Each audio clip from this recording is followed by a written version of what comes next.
तो हम लोग बात कर रहे थे कि 254 सबसेक्शन 2 254 सबसेक्शन 2 में उन्होंने कहा है कि अगर सेंट्रल लेजिस्लेचर इसका कोई कानून मौजूद है और स्टेट की लेजिस्लेचर उसी विषय पर कानून बनाना चाहती है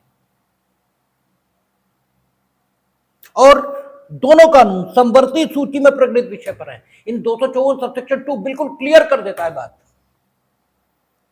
और यह आपसे प्री में खूब पूछा जाता है कि 254 सबसेक्शन 2 का संबंध संघ सूची, राज्य सूची और समवर्ती सूची तीनों पर किए गए विधायन से है या केवल समवर्ती सूची पर। तो आप खूब ध्यान रखेंगे 254 सबसेक्शन 1 का संबंध अगर बेयर रीडिंग हम करते हैं तो हर प्रकार की विधायी शक्ति से जुड़ जाता है, क्योंकि 254 सबसेक्शन 1 में हम लगातार बोल रहे हैं कि क्या शब्दावली प्रयुक्त हुई है कि राज्य का कोई विधानमंडल कोई ऐसी विधि बना रहा है जो संसद की किसी ऐसी विधि के जिसे संसद अधिनियमित करने के लिए सक्षम है, इस शब्दावली का उपयोग हुआ है। और संसद की सक्षमता विधि बनाने की वो सूची 1 और सूची 2 के संबंध में तो है ही है, साथ में उसे अवशिष्ट शक्तियां ये भी प्राप्त, कुछ दशाओं में वो 253 उसमें प्राप्त शक्ति इसके आधार पर भी विधायन करेगी। तो संसद की शक्ति के स्रोत कई हैं और 254 सबसेक्शन सभी से संबंध रख रहा है। और फिर स्पेसिफिकली विद्यमान विधि के संबंध में जब बात करता है तो प्री कॉन्स्टिट्यूशनल लॉ जो कि सेंट्रल लेजिस्लेचर द्वारा पास किए गए उनके संबंध में बात हो रही है, ये क्लियर हो जाता है। तो 254 सबसेक्शन 1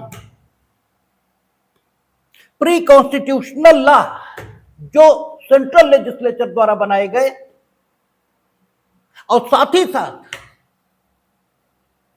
ऐसे सेंट्रल लेजिस्लेचर के कानून जो संसद के द्वारा वर्तमान में बनाए जाएंगे, किसी भी स्रोत से प्राप्त शक्ति के आधार पर उससे संबंध रखता है, ऐसा बेयर पढ़ने से अनुभव में आता है। बेयर पढ़ने से सुप्रीम कोर्ट का रिस्पांस 254 सबसेक्शन 1 के संबंध में क्या है, उस पर विस्तार से हम लोगों ने बात की है,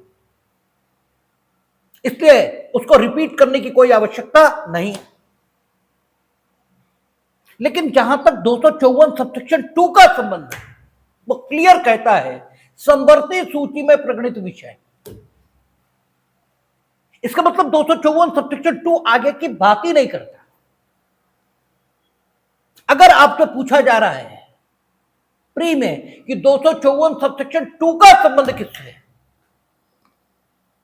तो क्लियर उत्तर है समवर्ती सूची इस पर बनाए गए कानून से। और 254 सबसेक्शन 2 सुबह भी हमने कहा कि उस आवश्यकता को ध्यान में रखकर बनाया गया है जो इतने बड़े देश में किसी स्थान विशेष की विशेष दशाओं और परिस्थितियों के कारण हो सकती है। वो मूर्ख है, पंखा चला लो, उन्हें अभी समझ में नहीं आता, तुम भी मूर्ख हो। ठीक है, तो 254 सबसेक्शन 2 इसका संबंध समवर्ती सूची में प्रगणित विषय इससे है, यानी सेंट्रल लेजिस्लेचर और स्टेट लेजिस्लेचर दोनों के कानून किस पर है, समवर्ती सूची पर है।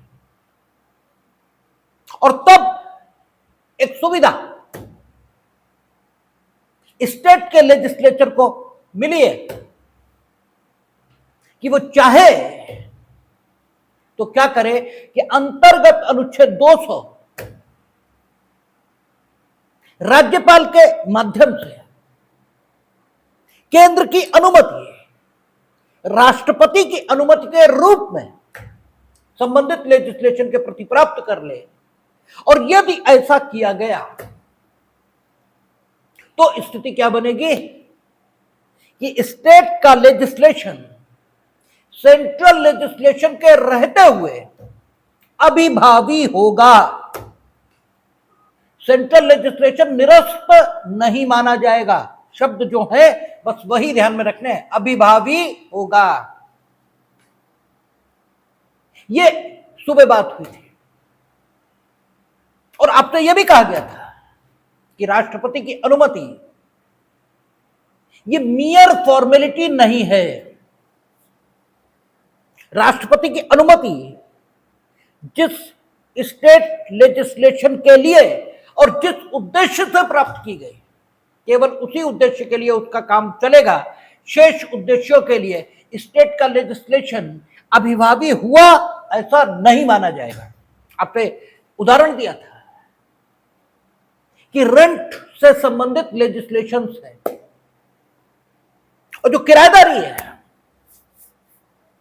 ये पट्टे का एक विशेष प्रकार है और ट्रांसफर ऑफ प्रॉपर्टी एक्ट पट्टे के संबंध में विस्तार से उपबंध करता है और टीपीए सेंट्रल लेजिस्लेशन है और वो एग्जिस्टिंग लॉ की सूरत में भी है, यानी 254 सबसेक्शन 1 का मामला भी है। ठीक है ना, क्योंकि वो प्री कॉन्स्टिट्यूशनल लॉ है। अब जो राज्य की विधि है उसने जब रेंट एंड कंट्रोल से संबंधित कानून बनाए तो वो पट्टे का एक विशेष प्रकार था और पट्टे के उस विशेष प्रकार के प्रति अनुमति ये प्राप्त कर ली गई और अनुमति प्राप्त कर लेने के बाद जो किराएदारी से संबंधित विनियमन थे वे टीपीए के पट्टा संबंधी प्रावधानों के ऊपर अभिभावी हो गए, यानी पट्टों के वे प्रकार जो किराएदारी के विनियमनों के अंतर्गत आ सकते थे। ठीक है, पट्टों के केवल उस प्रकार के लिए स्टेट के जो रेगुलेशंस थे, स्टेट के जो कानून थे वो अभिभावी हो गए और शेष सारा मामला टीपीए से ही शासित होता रहा। लेकिन जब पब्लिक प्रीमिसेस एविक्शन एक्ट उससे इन रेंट एंड कंट्रोल एक्ट से संबंधित प्रावधानों का संघर्ष हुआ तो यह कहा गया कि राष्ट्रपति की अनुमति पब्लिक प्रीमिसेस एविक्शन एक्ट के संदर्भ में कभी प्राप्त नहीं की गई, इसलिए स्टेट का लेजिस्लेशन उन कानूनों को ओवरराइड नहीं कर सकता। एक उदाहरण और दिया गया था कि बंबई में इसेंशियल कमोडिटी एक्ट उसका वायलेशन करने पर सजा कितनी मिले, इसको जो बॉम्बे की लेजिस्लेचर थी उसने इनहांस कर दिया था, बढ़ा दिया था। सेंट्रल लेजिस्लेशन में कम थी और जो स्टेट का लेजिस्लेशन आया उसमें अधिक कर दी, क्योंकि समवर्ती सूची में प्रकटित विषय था। 254 सबसेक्शन 2 के अंतर्गत अनुमति राष्ट्रपति की प्राप्त कर ली गई थी, इसलिए वो बढ़ी हुई सजा लागू होने लगी। और कालांतर में क्या हुआ, सेंट्रल लेजिस्लेचर ने अपने कानून को संशोधित कर दिया, जिसकी शक्ति उसे कहां से प्राप्त होती, 254 सबसेक्शन 2 के परंतु वहां से उसे यह शक्ति प्राप्त होती है और उसने सजा को उतना ही बढ़ा दिया जितना बॉम्बे के स्टेट लेजिस्लेचर ने बढ़ाया था। और इस प्रकार जब सजा बढ़ गई है तो स्टेट का लेजिस्लेशन अभिभावी हो यह नहीं होगा, इसलिए नहीं होगा कि एक तो सजा में कोई असंगति नहीं बची। ठीक है, तो आप कहेंगे असंगति नहीं है, ठीक है, असंगति नहीं है, तब तो स्टेट का लेजिस्लेशन और लागू होना चाहिए, क्योंकि असंगति की मात्रा तक शून्य होने की बात है। जब असंगति खत्म हो गई तो स्टेट का लेजिस्लेशन वही लागू होना चाहिए। फिर सेंट्रल लेजिस्लेशन ये क्यों लागू हुआ? क्योंकि असंगति ये तो खत्म। और 254 यही कह रहा, असंगति की मात्रा तक शून्य है। लेकिन स्टेट के लेजिस्लेशन ने इस नए अमेंडेड लॉ के प्रति राष्ट्रपति की अनुमति प्राप्त नहीं की है, पूर्व में प्राप्त की थी। और जो पूर्व में प्राप्त की थी, ठीक है, तो अब सेंट्रल लेजिस्लेशन और स्टेट का लेजिस्लेशन एक ही विषय पर हो गए, ठीक है। और अब मामला कहां पहुंच जाएगा? पीछे, क्योंकि अब तो संवर्ती सूची में प्रकटित विषय पर दोनों ने विधान कर दिया, तो राज्य की शक्ति संवर्ती सूची पर सब्जेक्ट टू, ठीक है ना, उनके रहेगी। तो जब सब्जेक्ट टू उनके रहेगी तो सीधी सी बात है कि उन्हीं का कानून लागू होगा, ठीक है। तो कुल मिलाकर हमारा कहने का अर्थ यह है कि एक उपाय यह खोजा गया और उस उपाय के अंतर्गत स्टेट को यह सुविधा दी गई कि वो सेंट्रल की अनुमति प्राप्त करके राज्य सूची में प्रकटित विषय पर सेंट्रल का लेजिस्लेशन होते हुए भी विधायन कर सकते हैं। और यदि वे इस प्रकार विधायन करते हैं तो फिर उनका कानून भले ही सेंट्रल लेजिस्लेशन के विरोध में हो तो भी उनका कानून प्रभावी होगा, ठीक है ना। और वैसे अगर असंगति है तो असंगति की मात्रा तक राज्य का कानून शून्य हो जाएगा। और कैसे कैसे मामले आते हैं, आपकी किताबों में एक तमिलनाडु का मामला दिया है। हुआ क्या कि जो आपके पब्लिक लाइफ में लोग रहते हैं उनके प्रोसिक्यूशन के लिए तमिलनाडु ने एक स्पेशल कानून बनाया।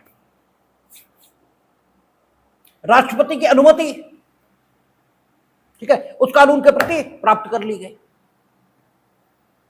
और उस कानून के प्रति राष्ट्रपति की अनुमति प्राप्त कर लेने के बाद केंद्र का कानून उसी विषय पर जो था उस पर वो कानून अभिभावी होने लगा।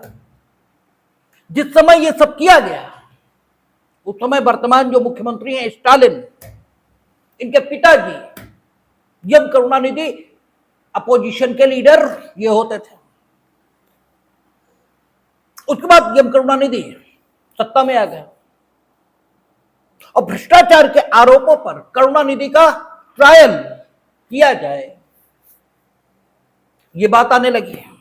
तो चूंकि स्टेट का कानून मौजूद था, ठीक है, और वो अभिभावी होगा, केंद्र का कानून लागू नहीं होगा, तो वो तो यहां परंपरा ही चल रही है वंशवाद की। यहां किसी को कोई शर्म ये तो है नहीं। तो क्या किया, उस कानून को ही रद्द कर दिया।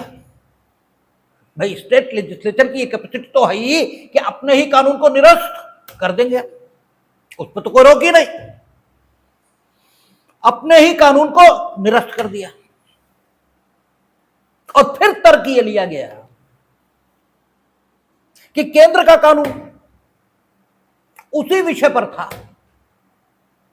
ठीक है ना, केंद्र का कानून उसी विषय पर था, लेकिन केंद्र का कानून उस विषय पर बचा ही नहीं क्योंकि हमने बना दिया और राष्ट्रपति की अनुमति ले ली, ठीक है ना। हमने बना दिया, राष्ट्रपति की अनुमति ले ली, इसलिए केंद्र का कानून हमारे यहां बचा ही नहीं। हमारे यहां उस विषय पर स्टेट का कानून ये बचा और स्टेट का कानून निरस्त हो गया। तो अब कोई कानून ही नहीं बचा भाई, अब कोई कानून ही नहीं बचा। तो अपराध किया किसने? ये अपराध का विचारण कैसे होगा? ठीक है, किया तो चलो हो जाएगा कि अपराध तो ठीक है, जिस डेट में आपने किया उस डेट में अगर वो कृत्य अपराध माना जा रहा तो रहेगा, लेकिन विचारण की प्रक्रिया ये किस प्रक्रिया से विचारित हो? क्योंकि जिस प्रक्रिया से विचारित होना था वो स्टेट की प्रक्रिया थी, स्टेट की प्रक्रिया निरसित हो गई और स्टेट की प्रक्रिया जब थी तब केंद्र की अनुमति से थी। केंद्र का कानून अब लागू नहीं हो सकता, इसलिए कुछ नहीं हो सकता। मामला सुप्रीम कोर्ट गया और हमने कहा ना कि जजमेंट ये सिर्फ कहने भर को होते हैं, कानून से तय पहले कर लिया जाता है, वो रियलिस्टिक, यही तो कहते हैं। वो कहते हैं कानून तो कुछ होता ही नहीं, अब तो पहले तय कर लेते हैं कि हमें यह करना है और कानून उसके हिसाब से व्याख्या कर देते हैं। ठीक है, यथार्थवादी संशय में है ना, और संशय उनका यही है कि न्यायाधीश कानून के मुताबिक निर्णय करते हैं या कानून के नाम पर मनमानी करते हैं। ठीक है ना, और वो जब अपने इस संदेह को देखते हैं तो वो ये पाते हैं कि ये मनमानी करते हैं। तो सुप्रीम कोर्ट ने ये कहा कि अनुच्छेद 200 में राज्यपाल ने अनुमति ली केंद्र की। राज्यपाल को ऐसा लगता था कि यह कानून केंद्र के विरोध में आ गया है, इसलिए हमें अनुमति ले लेनी चाहिए, और उन्होंने अनुमति ले ली। लेकिन इस अनुमति का कोई अर्थ तभी होगा जब दोनों कानून असंगत हों और समवर्ती सूची पर हों और केंद्र की अनुमति हो, तभी तो होगा। अगर दोनों कानून असंगत है ही नहीं और तुमने फालतू में अनुमति लेकर रख ली, तो तुम्हारी अनुमति का प्रभाव यह थोड़ी हो जाएगा कि दोनों कानून असंगत समझ लिए जाएं और स्टेट के कानून पर केंद्र का कानून केंद्र के कानून पर स्टेट का कानून अभिभावी हो जाए। ये थोड़ी है, असंगत था ही नहीं। उन्होंने कहा केंद्र और राज्य का कानून असंगत था ही नहीं। राज्यपाल महोदय ने नो डाउट राष्ट्रपति के विचार के लिए विधेयक को आरक्षित किया, नो डाउट प्रेसिडेंट ने अनुमति दी, लेकिन सही स्थिति यह है कि इस अनुमति की कोई आवश्यकता थी नहीं, क्योंकि दोनों कानून असंगत थे ही नहीं। अब जब दोनों कानून असंगत थे ही नहीं, तो इस परमिशन की कोई लीगल वैल्यू है ही नहीं, क्योंकि इसकी लीगल वैल्यू तब होती जबकि दोनों असंगत होते। ठीक है ना, तो दोनों तो असंगत है नहीं, और आज से पूर्व इस बात को कभी सक्षम फोरम पर चुनौती मिली नहीं, इसलिए इसका परीक्षण हो ही नहीं पाया कि परमिशन की जरूरत थी या नहीं थी, और सुप्रीम कोर्ट ने पॉलिसी अप्रोच अपनाई और यह कहा कि दोनों कानून असंगत नहीं है। हां, यह ठीक है कि आपको अपना विधेयक या अपना कानून निरसित करने का हक है, और आपने निरसित कर दिया, तो आपने निरसित कर दिया ना, और आपकी यह भी बात ठीक है कि अगर वाकई असंगत होते और इस प्रकार से परमिशन ली गई होती तो आपकी बात एकदम ठीक थी कि केंद्र के कानून पर वो अभिभावी हो गया, और अभिभावी होने का जो व्यवहारिक प्रभाव हुआ वो यही हुआ कि अब उस राज्य में केंद्र का कानून है ही नहीं और राज्य का कानून निरस्त होने की दशा में है। वाकई विचारण के लिए कोई प्रक्रिया नहीं होगी, लेकिन यह तब जब आपका तर्क ठीक हो, यानी दोनों कानून असंगत हों और समवर्ती सूची में प्रकटित विषय पर हों, तब होगा ना। तो आपकी बात ठीक है एकदम, लेकिन हम लोग चूंकि कानून के विद्यार्थी हैं, तो पर्टिकुलर मामले में क्या हुआ इसमें हमारी रुचि कम होनी चाहिए और हमारी रुचि लीगल इश्यूज में ज्यादा होनी चाहिए। तो जो हमारे लिए बात निकल कर आ रही है वो बात यह है कि अगर केंद्र की अनुमति ले ली स्टेट के कानून के लिए स्टेट की लेजिस्लेचर ने और बाद में केंद्र ठीक है का कानून पूरे देश में प्रभावी तो होगा, लेकिन संबंधित स्टेट के संबंध में ऐसे मान लिया जाएगा मानो स्टेट का स्टेट कह रहे उस स्टेट के संबंध में ऐसे मान लिया जाएगा कि मानो वहां केंद्र का कानून है ही नहीं, वहां संबंधित विषय पर स्टेट का ही कानून है। और अगर स्टेट का कानून निरस्त हुआ तो फिर केंद्र का कानून पुनरुज्जीवित हो जाए, यह स्थिति नहीं रहेगी। जबकि आपसे कहा गया था कि स्टेट का कानून पहले से है, समवर्ती सूची पर स्टेट का कानून पहले बना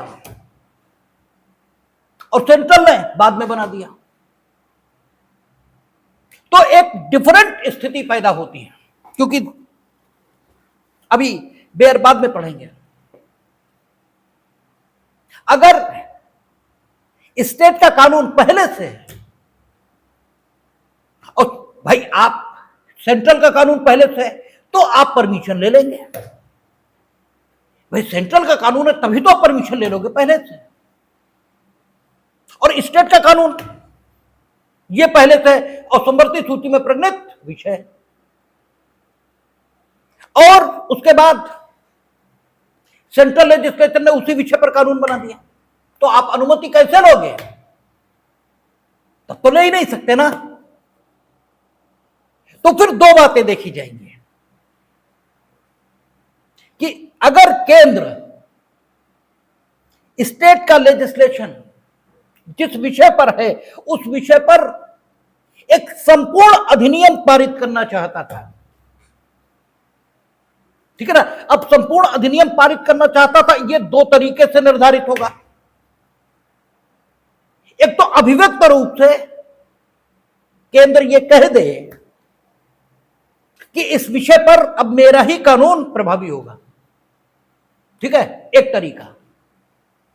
और दूसरा तरीका अभिव्यक्त रूप से न कहे लेकिन जितने एस्पेक्ट हो सकते हैं सब पर अपना कानून बनाकर रख दे, ठीक है ना, तो भी यह माना जाएगा कि सेंट्रल लेजिस्लेशन ये पूरी तरह एग्जॉस्टिव है और एक एक बात इसमें बता दी गई। इसलिए अब स्टेट का कानून जो पहले से था बाद में सेंट्रल का बना, ठीक है, तो चूंकि ये पूरे विषय को कवर कर रहा है इसलिए इंप्लाइडली संसद ने, ठीक है, ऐसा कानून बना दिया जो राज्य के कानून को ओवरराइड कर रहा है और फिर असंगत की मात्रा तक शून्य, यानी राज्य का कानून अगर थोड़ा बहुत असंगत हुआ है तो उतना शून्य होकर शेष लागू होता रहेगा, और अगर पूरा का पूरा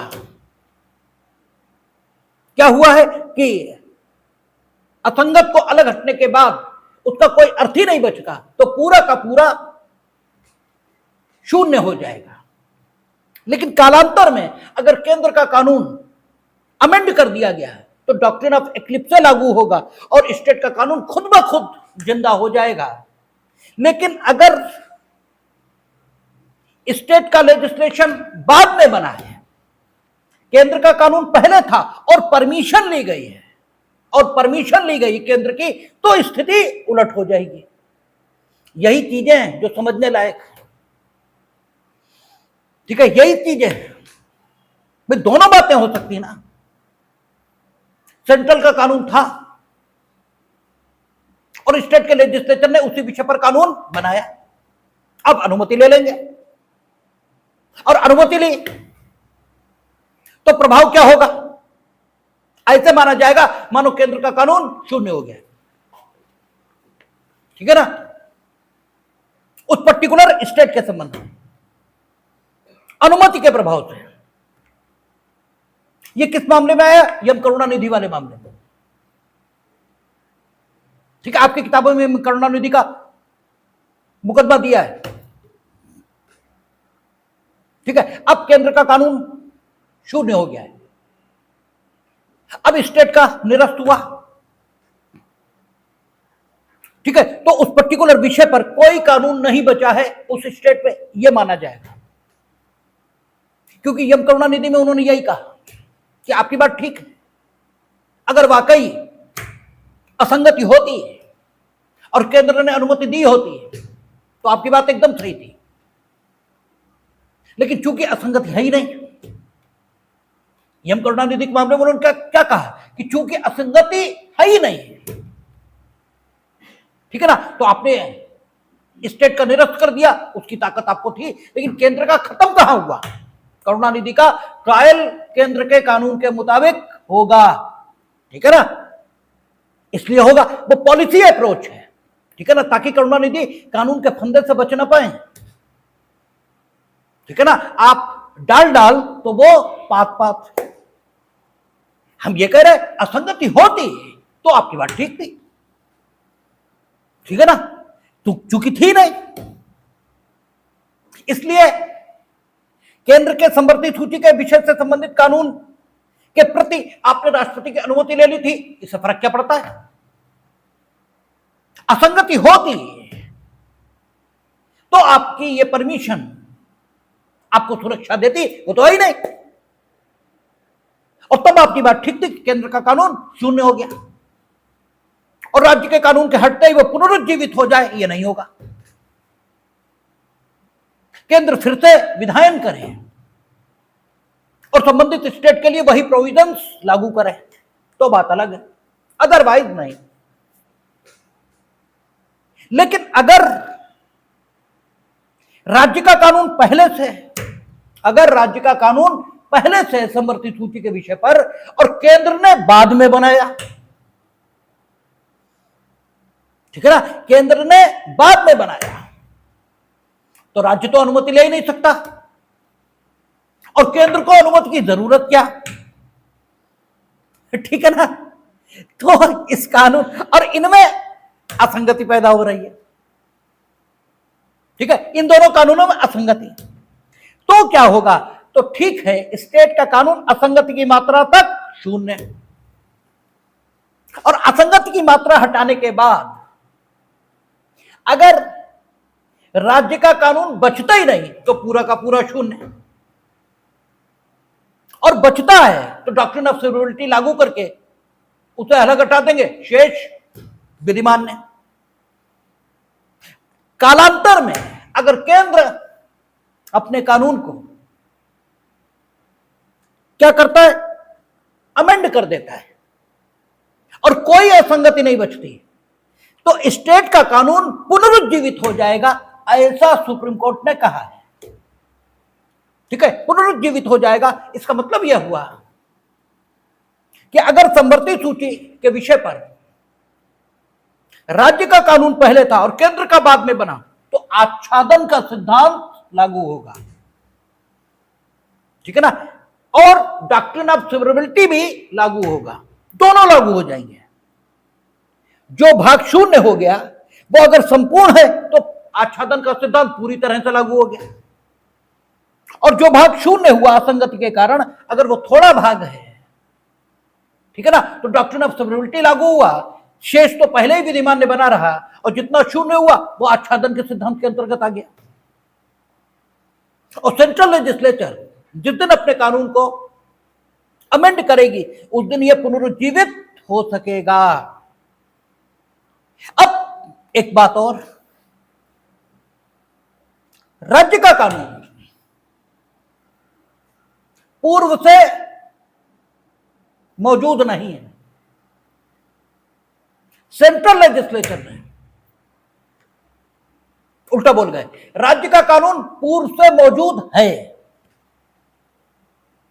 और सेंट्रल लेजिस्लेचर ने बाद में कानून बनाया और विषय समवर्ती सूची में, और केंद्र ने कानून इस प्रकार बनाया कि कानून से संबंधित समस्त विषय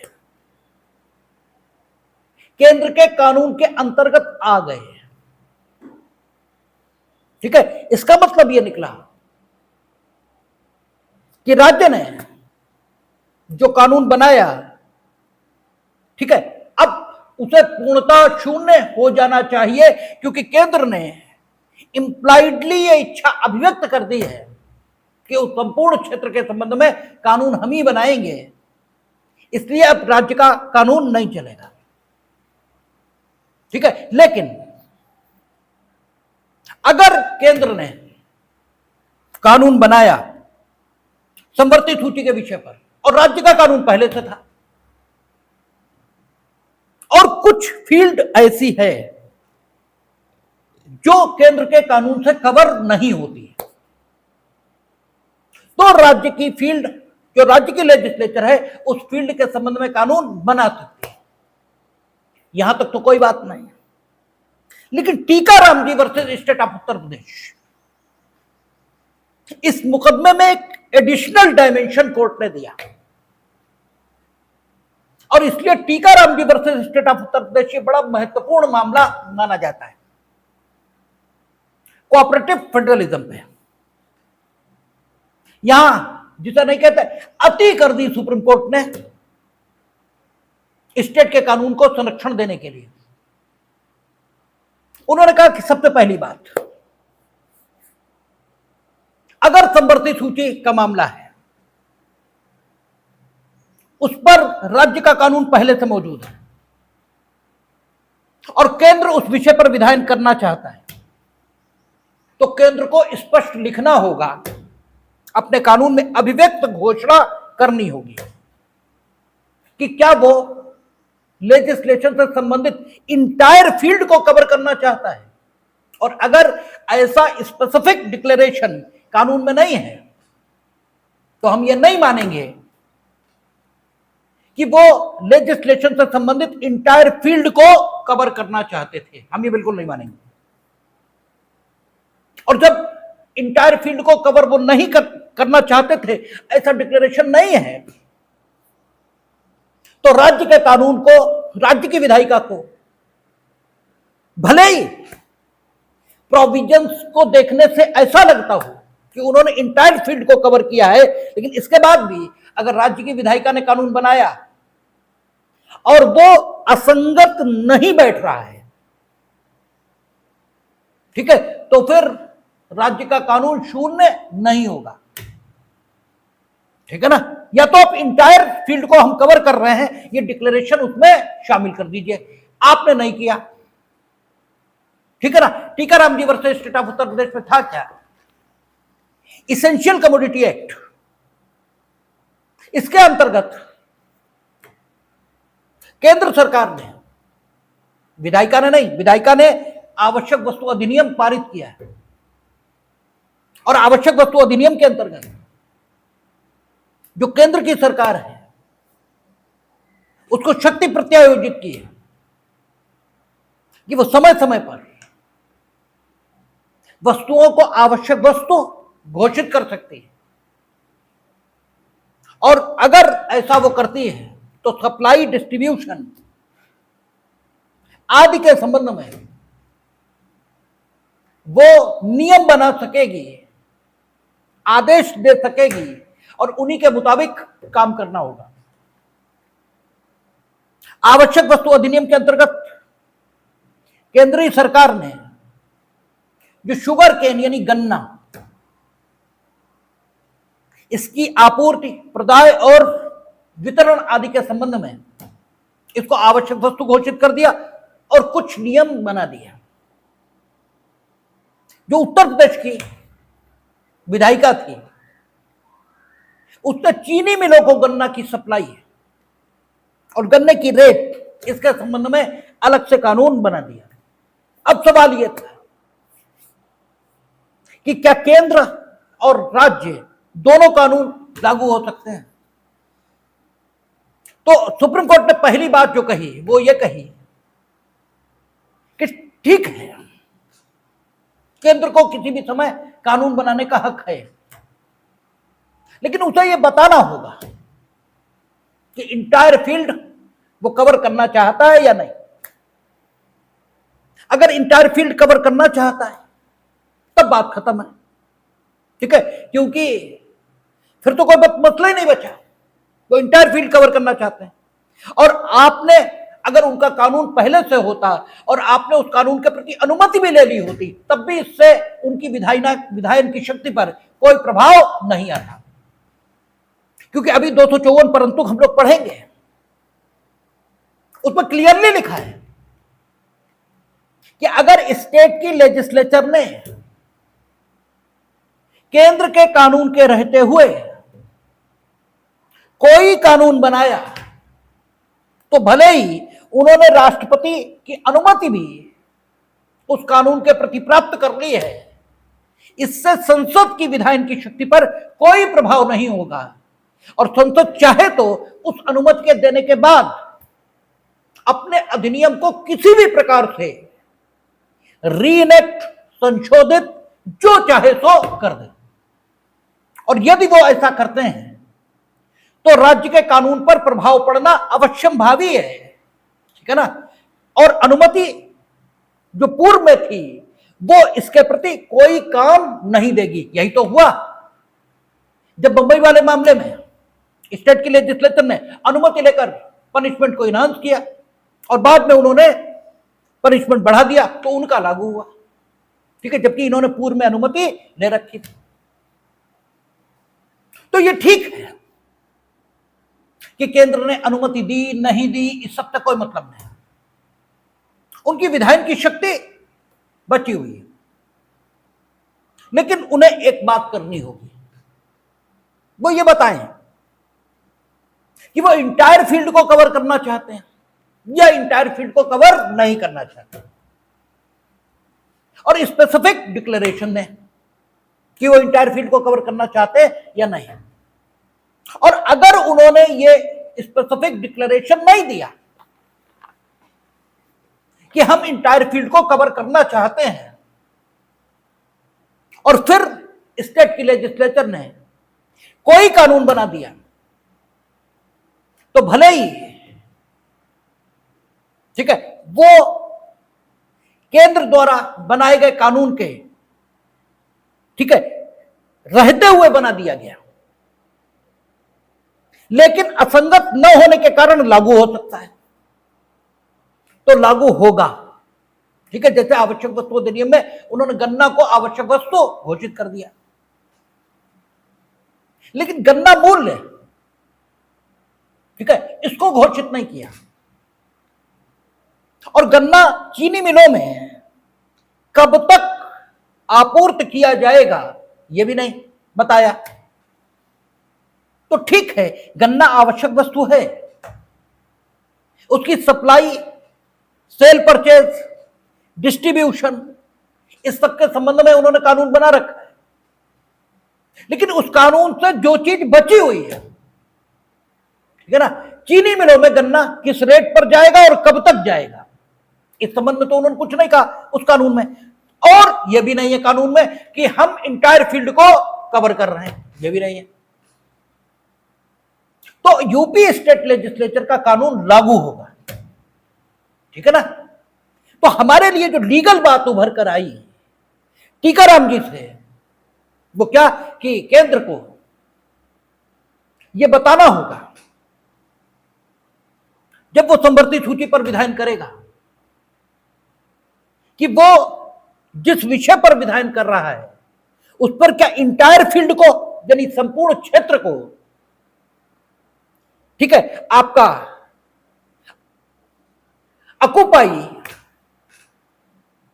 यह संपूर्ण क्षेत्र को अधिग्रहित करने का विचार रखता है। यदि हां, तो स्टेट के लेजिस्लेचर की जो विधायी शक्ति है वो संबंधित विषय के संबंध में शून्य हो गई, यह कहना थोड़ा ठीक नहीं है। लेकिन क्योंकि शून्य तो अगर आगे वो अमेंड कर दे तो फिर जीवित हो जाएगी, लेकिन समझने के लिए आप समझ सकते हैं कि शून्य हुई, समझ ली जाएगी। लेकिन अगर ये डिक्लेरेशन मौजूद नहीं है और स्टेट के लेजिस्लेचर ने किसी ऐसे विषय को छुआ है जिससे केंद्र के कानून के मुताबिक व्यवहार नहीं किया जा सकता, तो स्टेट का कानून इस बात के होते हुए कि संबंधित विषय पर केंद्र का कानून मौजूद है, लागू होगा। और आप देखते हैं अक्सर, अभी भी आदित्यनाथ ने पिछले सेशन में कहा था कि चीनी मिलें तब तक चलेंगी जब तक खेतों में गन्ना है। ठीक है, तो ये किस आधार पे कही? उनकी विधायी शक्ति जिन विषयों तक है वहीं तक उनकी प्रशासनिक शक्ति है। ठीक है, एग्जीक्यूटिव पावर भी वहीं तक है। और गन्ना किस रेट में खरीदेंगी चीनी मिलें और भुगतान किस दिन तक देंगे, ये मुख्यमंत्री घोषित करते हैं। कैसे?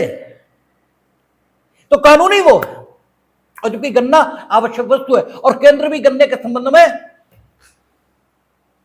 ठीक है, विभिन्न घोषणाएं करता रहता है। तो टीकाराम जी, इसमें यह बात आई है कि आपको डिक्लेरेशन करना पड़ेगा। और जहां तक टीकाराम जी में चुनौती दी गई थी स्टेट के लेजिस्लेचर को, ठीक है, या स्टेट के लेजिस्लेचर के कानून को, तो उन्होंने कहा था इस पर्टिकुलर मामले में तो स्टेट लेजिस्लेचर का कानून एकदम ठीक है। किस लिए ठीक है? उन्होंने कहा विधायिका, उसे जो शक्ति दी गई है कॉन्स्टिट्यूशन के द्वारा, तो वो अपनी संपूर्ण विधायी शक्ति को किसी को नहीं दे सकते। ठीक है ना? प्रत्यायोजित विधायन की कुछ मर्यादाएं और कुछ सीमाएं हैं। आप विधायी शक्ति का प्रत्यायोजन नहीं कर सकते। विधायी नीति का निर्धारण आप ही को करना है। ठीक है, विधायी नीति क्या होगी इसका निर्धारण आप ही को करना है। सारा कानून आप ही को बनाना है। कानून बनाकर नियम बनाने की शक्ति आप प्रत्यायोजित कर सकते हो। जिस कानून में आदेश जारी हुआ वो कानून विधायिका ने जरूर बनाया है, लेकिन आदेश केंद्रीय सरकार का है। ठीक है ना, विधायिका का नहीं है। और राज्य का कानून कब शून्य होगा? जब राज्य के विधानमंडल ने बनाया हो और केंद्रीय विधायिका के कानून से असंगत हुआ हो। ठीक है ना, यहां स्थिति यह है ही नहीं। यहां कहां स्थिति है?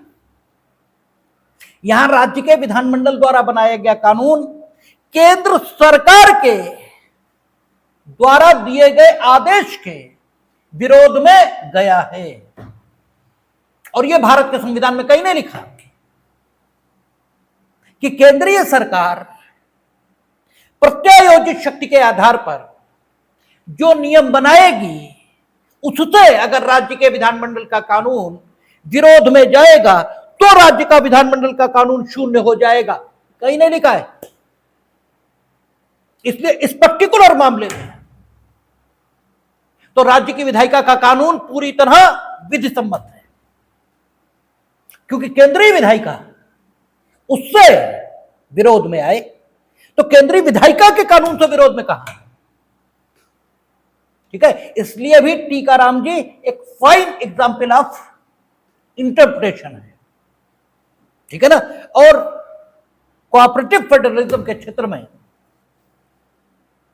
एक फाइन एग्जाम्पल या एक अप्रतिम उदाहरण कहा जाता है। ठीक है, तो 254(1) देखा आपने, 254(2) देखा आपने, और परंतु संसद को वो शक्ति देता है कि 254(2) में अगर उन्होंने केंद्र की अनुमति यह भी प्राप्त कर ली है तो केंद्रीय विधायिका की शक्ति इससे सीमित नहीं होगी, क्योंकि परंतु क्या कह रहा है? परंतु इस खंड की कोई बात संसद को उसी विषय के संबंध में कोई विधि जिसके अंतर्गत ऐसी विधि है जो राज्य के विधानमंडल द्वारा इस प्रकार बनाई गई विधि का परिवर्तन, संशोधन, परिवर्तन या निरसन करती है, किसी भी समय अधिनियमित करने से निवारित नहीं करती है। यानी परंतु ये कहता है कि परमिशन दे देने मात्र से संसद की विधायी शक्ति सीमित हो गई, ऐसा बिल्कुल नहीं है। ठीक है ना। और उसके उदाहरण आपने देखे भी, और उसी के उदाहरण है कि संसद अगर राज्य का कानून था और फिर कुछ बना रही है तो वो ये भी कर सकती है कि पूरा फील्ड ऑक्युपाई कर ले, और अगर पूरा फील्ड ऑक्युपाई किया तो भी असंगत की दशा तक राज्य का कानून शून्य। ठीक है। और अगर पूरा फील्ड ऑक्युपाई नहीं किया तब तो दोनों चलेंगे ही, और अगर असंगत होंगे तो शून्य हो जाएंगे असंगत की मात्रा तक। ठीक है। लेकिन अब टीकाराम जी से एक और मर्यादा आ गई कि अगर राज्य का कानून है और बाद में आप बना रहे हो तो आप बताइए कि आप पूरा फील्ड ऑक्युपाई करना चाहते हैं या नहीं। और अगर आपने एक्सप्रेसली नहीं बताया, ठीक है, तो फिर राज्य की विधायिका संबंधित ठीक है विषय पर विधायन न करे या परमिशन से विधायन करे, ऐसा कुछ भी नहीं है।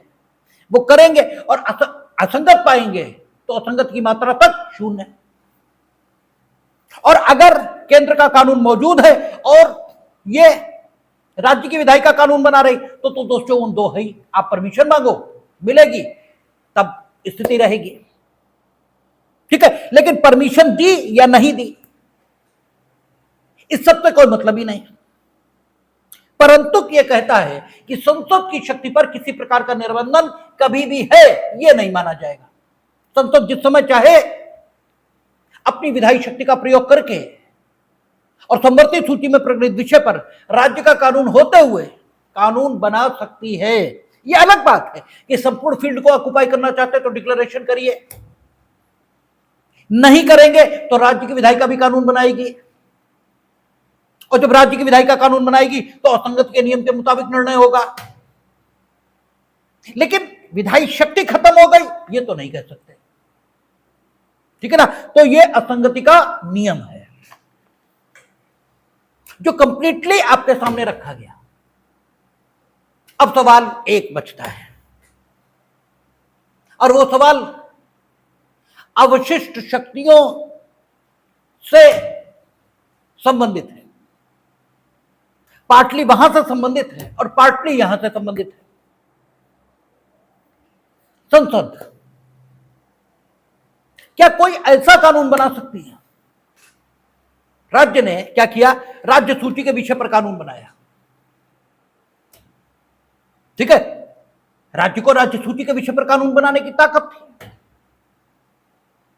यह राज्य ने संवर्ती सूची पर कानून बनाया, और केंद्र का उस विषय पर कोई कानून न है न केंद्र बनाने की इच्छा रखता है। बिल्कुल जरूरी तो नहीं है कि हमें जो शक्ति है वो काम करेंगे जरूर, ये तो कोई बाध्यता तो है नहीं। संवर्ती सूची के विषय पर केंद्र कानून बनाने की कोई इच्छा भी नहीं रखता था और उसने बनाया भी नहीं। राज्य सूची के विषय पर उसमें विधायन की क्षमता भी नहीं। सामान्य परिस्थिति में आपात की बात अलग है, उसकी चर्चा अब शुरू हो जाएगी क्योंकि अब वो प्रोविजन आने लगेगा। ठीक है। तो सामान्य स्थिति में राज्य सूची के विषय पर संसद को विधायन की कोई क्षमता यह हासिल भी नहीं, और संसद ने बनाया भी नहीं। यानी राज्य की विधायिका ने केंद्र की अनिच्छा के कारण या तो संवर्ती सूची के विषय पर कानून बनाया और या राज्य सूची के विषय पर कानून बनाया। किसी भी कारण से, ठीक है ना, विधायी क्षमता का अभाव मानकर, फंडामेंटल राइट आदि से संघर्ष के कारण नहीं, उसमें कुछ दिक्कत आई और सुप्रीम कोर्ट ने यह कहा कि इस विषय पर आपको विधायन की क्षमता नहीं थी। यानी राज्य की विधायिका ने राज्य की सूची पर कानून बनाया अपने हिसाब से, या संवर्ती सूची के विषय पर कानून बनाया अपने हिसाब से, लेकिन सुप्रीम कोर्ट ने कहा कि नहीं, ये तो कलरेबल लेजिस्लेशन है, आपको इस विषय पर इस सीमा तक विधायन की ताकत थी ही नहीं। क्योंकि आप जानते हैं इंडस्ट्री राज्य के पास है, लेकिन रक्षा से संबंधित उद्योग प्रविष्टि संख्या 7, और ऐसे उद्योग जिनके बारे में केंद्र सरकार करे, केंद्रीय विधायिका ये घोषित कर दे कि लोकहित में उन उद्योगों के संबंध में कानून उनके द्वारा बनाया जाना उचित होगा, जैसे चाय उद्योग है, टी है, टोबैको है, अफीम है, ठीक है, इनके संबंध में उनके द्वारा कानून बनाया जाना उचित होगा। अफीम की खेती होती है, वो एग्रीकल्चरल प्रोडक्ट भी है, और एग्रीकल्चर स्टेट के पास है, ठीक है ना। और आपको यह पता है कि प्रथम नियम क्या कहता है कि पूरे विस्तार से पढ़िए। एग्रीकल्चर अगर लिखा है तो इसका मतलब मंडी बनाने का हक वो भी है, ठीक है ना। गांव के खेत से लेकर सड़क बनाने का हक वो भी है, क्योंकि पूरे विस्तार में पढ़ा जाएगा। हाईवे उनके पास है, ठीक है। तो यह हो सकता है कि वो राज्य सूची पर ही विधायन करें, लेकिन स्वयं को प्राप्त विधायी शक्ति का अतिक्रमण कर जाएं। अतिक्रमण किए हैं या नहीं किए हैं, यह तय तो तब होगा जब चैलेंज होगा, और चैलेंज हो सकता है इनेक्टमेंट होने के 50 साल बाद हो, ठीक है ना। 50 साल तक तो वो कानून चलता ही रहेगा, ठीक है। अब 50 साल तक उस कानून के मुताबिक बहुत सारे काम होंगे, और 50 साल बाद पता लगेगा वो तो विधायी क्षमता ही नहीं थी। जब कोई भला आदमी पहुंच जाएगा वहां तक और परीक्षण हुआ तो पता लगा विधायी क्षमता ही नहीं, अब कानून तो हो गया शून्य। और विधायी क्षमता के अभाव में जो कानून बना वो तो पहले दिन से शून्य था, ठीक है ना। जिससे अभ्यर्थ की संविदा तो है ही नहीं, ठीक है ना। वो विवाह जो सेक्शन 7 के वायलेशन में है वो तो है ही नहीं, और जब है ही नहीं तो ये माना जाएगा मानो कुछ हुआ ही नहीं। लेकिन 50 साल तक उसी कानून से काम होता रहा। अब एक अनार्की पैदा होगी, एक अराजकता पैदा होगी। तो क्या केंद्रीय विधायिका अवशिष्ट शक्तियों के अंतर्गत अपनी शक्तियां राज्य की विधायिका को देकर, ठीक है ना, राज्य की विधायिका को देकर इस कानून को रिवैलिडेट करा सकते हैं, ठीक है ना। क्या कोई ऐसा वैलिडेशन एक्ट कि राज्य का जो कानून स्वयं को विधायी क्षमता न होने के कारण शून्य हो गया और जिसकी वजह से 50 साल तक कुछ काम होते रहे, तो यहां तो कोऑपरेटिव फेडरलिज्म है। राज्य में जो क्षेत्र समाहित है वो भारत का क्षेत्र है, और भारत के इंच इंच जो क्षेत्र है उस पर सुव्यवस्था बनाना ये केंद्र की भी जिम्मेदारी है। तो अब क्या किया जाए? क्या केंद्रीय विधायिका राज्य की विधायिका को इस प्रकार की कोई विधायी शक्ति दे सकती है कि जिस समय इन्होंने कानून बनाया उस समय इन्होंने मेरी ताकत से यह कानून बनाया है, ऐसा मान लिया जाए, ऐसी कोई घोषणा वो पारित अगर करते हैं तो ये क्या कानून विधिमान्य समझा जाएगा? पहला सवाल। और यदि नहीं तो ये 50 साल तक जो होता रहा आखिर इसका क्या करें? तो इसका जो उत्तर आया है, सुप्रीम कोर्ट ने कहा कि शक्तियों का बंटवारा फेडरल कॉन्स्टिट्यूशन में स्वयं संविधान के द्वारा होता है, यही उसकी विशेषता है। केंद्र शक्तियों का बंटवारा नहीं करेगा। ठीक है, आप अच्छे उद्देश्यों से भी द्विविवाह नहीं करेंगे। आप अच्छे उद्देश्यों से भी किसी को नहीं मारेंगे। उसे पीड़ा से मुक्ति दिलाने के लिए आप उसे जहर का इंजेक्शन नहीं लगा सकते, ठीक है ना। बुरी तरह तड़प रहा है पीड़ा से, और बीइंग ए डॉक्टर हमें पता है कि इसका जीवन सिर्फ घंटे भर का है, ठीक है। बीइंग ए डॉक्टर हमें ये खूब मालूम है, और बीइंग ए डॉक्टर 1000 में 0.1% मेरी ओपिनियन गलत हो तो हो, वो फिर भगवान का चमत्कार है, वो तो फिर मुर्दे में जान पड़ती है, अन्यथा बात ठीक ही होती है। हमें मालूम है 1 घंटे बाद इसकी मृत्यु होनी है, और पीड़ा से तड़फ रहा है, और घंटे भर में ये कोई हिमालय पर चढ़ भी नहीं जाएगा। लेकिन इसकी घंटे भर की पीड़ा को समाप्त करने के पॉइंट ऑफ व्यू से अगर हम इसे जहर का इंजेक्शन दें तो हम कत्ल के दोषी हैं। 1 मिनट भी हम उसका जीवन सीमित नहीं कर सकते, करेंगे तो बात खत्म हो जाएगी, गड़बड़ हो जाएगी। इसलिए केंद्र, ये इच्छा नहीं है कि आप चाहो जिसे अपनी ताकत दे दो, आप ये नहीं कह सकते। कानून का उल्लंघन किसी भी दशा में परमिसेबल नहीं है, और संघात्मक संविधान की विशेषता यही है। केंद्रीय विधायिका की मर्जी नहीं है, आप जिसे चाहो अपनी विधायी शक्ति दे दो, क्योंकि तुम्हें खुद मिली है। जो देने वाला है वही तो तय करेगा कि दे पाओगे या नहीं। तो इस दशा में केंद्र राज्य को अपनी विधायी शक्ति अंतरित नहीं कर सकता। राज्य का कानून शून्य होगा, इसे कोई नहीं रोक सकता। हां, केंद्र एक काम कर सकता है, अवशेषी शक्तियों का प्रयोग करके, अगर मामला उसकी लेजिस्लेटिव कैपेसिटी में भी नहीं है, ठीक है ना, तो ये तो असंभव है, क्योंकि या तो सूची संख्या 1 में होगा या सूची संख्या 2 में होगा, कहीं नहीं होगा, तो अवशेष शक्तियां ही हैं। तो केवल एक तरीका है कि केंद्र सूची संख्या 1 या सूची संख्या 2 के आधार पर जो शक्तियां उसे हैं उनका प्रयोग करके,